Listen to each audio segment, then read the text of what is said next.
Everyone, this is Poonam. आप सभी का स्वागत है मेरे YouTube channel BEd classes by Poonam Sharma में। इस सेशन के अंदर हम बात करने वाले हैं बीएड फर्स्ट ईयर सब्जेक्ट की, जो कि बीएड 2020 में आपके एग्ज़ाम नज़दीक आ रहे हैं।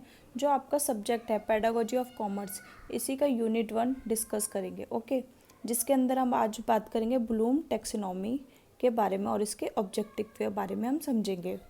बहुत ही इंपॉर्टेंट सेशन है ये। हर बार पेपर में आपके एग्ज़ाम में आपको देखने को मिलता है। पेडागोजी के पेपर में ये ज़रूर आता है, तो इसको ध्यान से समझिएगा, ठीक है।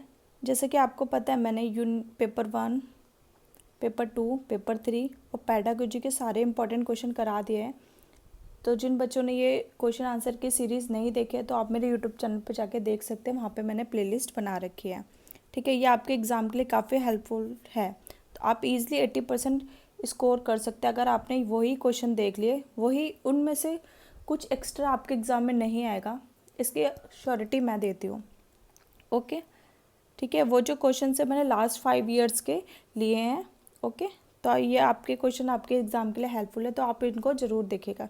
चल, जो बच्चे मेरे चैनल पर नए आए हैं तो जल्दी से मेरे चैनल को सब्सक्राइब कर दीजिए, लाइक एंड शेयर कर दीजिए। आज का सेशन स्टार्ट करते हैं। Bloom taxonomy of educational objectives, ठीक है। बेंजामिन ब्लूम ये अमेरिका के निवासी थे। इन्होंने शैक्षिक उद्देश्यों का वर्गीकरण किया है, ठीक है। जो एजुकेशन ऑब्जेक्टिव है उनको 3 भागों में वर्गीकृत किया है। पहला है ज्ञानात्मक पक्ष, कॉग्निटिव डोमेन। फिर सेकंड है भावनात्मक पक्ष, अफेक्टिव डोमेन। और तीसरा है क्रियात्मक पक्ष, मतलब जो हमारे शारीरिक पक्षों से होता है, ठीक है, साइकोमोटर डोमेन।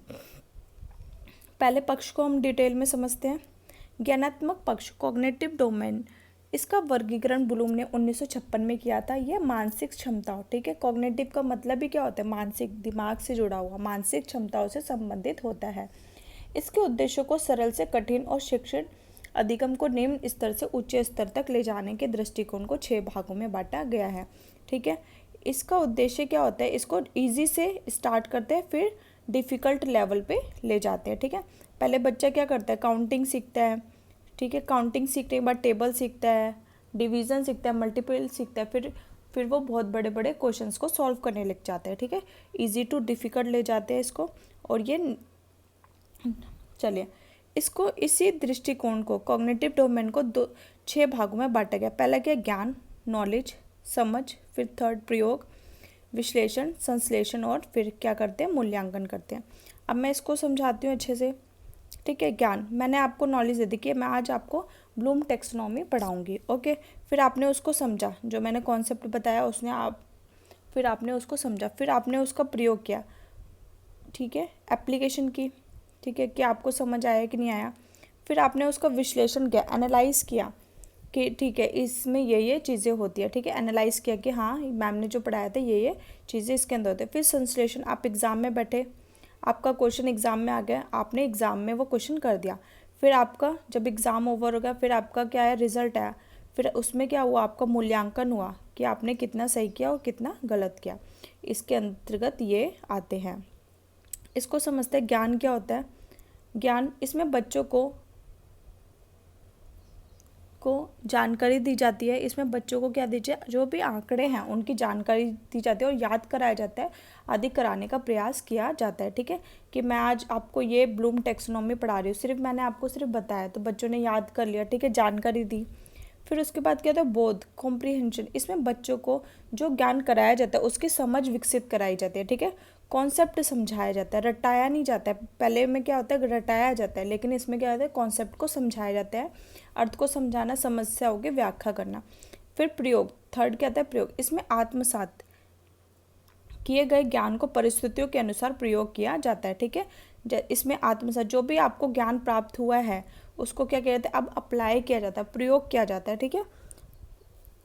जैसे जांच करना, प्रदर्शित करना, गणना करना आदि होता है, ठीक है। जैसे कि बच्चों को पहले हम क्या कर सकते हैं, काउंटिंग सिखाते हैं, फिर मल्टीप्लिकेशन सिखाते हैं, डिवीजन सिखाते हैं, फिर एक बहुत बड़ी इक्वेशन में उसको क्वेश्चन सॉल्व करने के लिए देते हैं, तो बच्चा कर लेता है, ठीक है। इसी को क्या बोलते हैं, प्रयोग बोलते हैं। विश्लेषण, इसमें नए अर्थ पर जोर देकर हिस्सों को जोड़कर संपूर्ण बनाया जाता है, यानी कॉन्सेप्ट एंड रूल्स के आधार पर उनमें से कोई अपने अकॉर्डिंग कॉन्सेप्ट निकालना, जैसे तर्क देना, ठीक है, अपनी रीजनिंग देना, वाद विवाद करना, डिस्कशन करना और निष्कर्ष देना आदि, ठीक है। फिर बच्चों का क्या किया जाता है, मूल्यांकन किया जाता है। जो बच्चे ने सीखा है उसको, उसने कितने हद तक सीखा है, ठीक है, उसको ध्यान रखा जाता है। इसमें सीखे गए ज्ञान का मूल्यांकन किया जाता है और कितना सीखा है इस पर जोर दिया जाता है। अब आपके भावनात्मक पक्ष में कौन कौन से आते हैं, अफेक्टिव डोमेन। भावनात्मक का मतलब क्या होता है, जो हमारे भावना से जुड़े हुए, इसमें वे तरीके शामिल होते हैं जिनसे हम भावनात्मक रूप से इमोशनली, ठीक है, सामना करते हैं। जैसे कि तारीफ, उत्साह, प्रेरणा आदि, ठीक है। मैंने किसी बच्चे की तारीफ कर दी, ठीक है, कि हाँ ये बच्चा तो पढ़ने में होशियार है, ठीक है, उत्साह, बच्चों के अंदर क्या आ गया, उत्साह, एक्साइट हो गए, ठीक है। मैं आपको पढ़ा रही हूँ कि हाँ बीएड में हम अच्छे मार्क्स लाएंगे, आपके 80% आएंगे, ठीक है, तो ये मैं आपको क्या कह रही हूँ, प्रेरणा दे रही हूँ कि आप कर सकते हो। ये सारे पक्ष क्या होते हैं, आपके भावनात्मक पक्ष होते हैं। भावनात्मक पक्ष को भी 5 भागों में बांटा गया है। पहला क्या है, आग्रहण या ध्यान देना, रिसीविंग और अटेंडिंग, ठीक है। पहले जो भी मैम पढ़ा रही है भावनात्मक से उसको सुनना, ठीक है, फिर उसके ऊपर अनुक्रिया करना, आकलन करना, संगठन करना और मूल्य को चरित्रीकरण या विशेषीकरण करना, ठीक है। इसके बारे में आप एक एक दो लाइंस लिख देना, ठीक है, तो आपका आंसर बन जाएगा। फिर क्रियात्मक पक्ष क्या होता है, साइकोमोटर डोमेन। इसमें शारीरिक हलचल, मोटर स्किल के क्षेत्र आदि शामिल होते हैं। क्रियात्मक पक्षों को 6 भागों में बांटा गया। इसमें क्या, बॉडी से रिलेटेड शारीरिक जो भी हलचल होते हैं वो सब इसके अंतर्गत आते हैं। सहज क्रियात्मक अंग संचालन, इसके अंदर क्या होता है, हमारी जो क्रिया होती है दिमाग से ही हो जाती है, ठीक है। जैसे हमारे हाथ पे चींटी चढ़ रही है, उसको हम एकदम से झटक देते हैं, उसके अंतर्गत ये क्रिया आती है। आधारभूत अंग संचालन, शारीरिक योग्यता है, ठीक है, कितनी कैपेबिलिटी है, ठीक है। प्रत्यक्षीकरण योग्यताएं, कौशल युक्त अंग संचालन और सांकेतिक संप्रेषण, ठीक है। इस सेशन के अंदर बस यही है, इससे ज़्यादा आपको कुछ करने की ज़रूरत नहीं है, ठीक है। इन्हीं को ही आप 2 लाइन में एक्सप्लेन कर देना। अगर आपको मेरे सेशन पसंद आते तो please like, share and subscribe ज़रूर करें और कमेंट बॉक्स में ज़रूर बताएं कि आपके एग्ज़ाम के लिए काफ़ी हेल्पफुल है या नहीं है। Thanks for watching.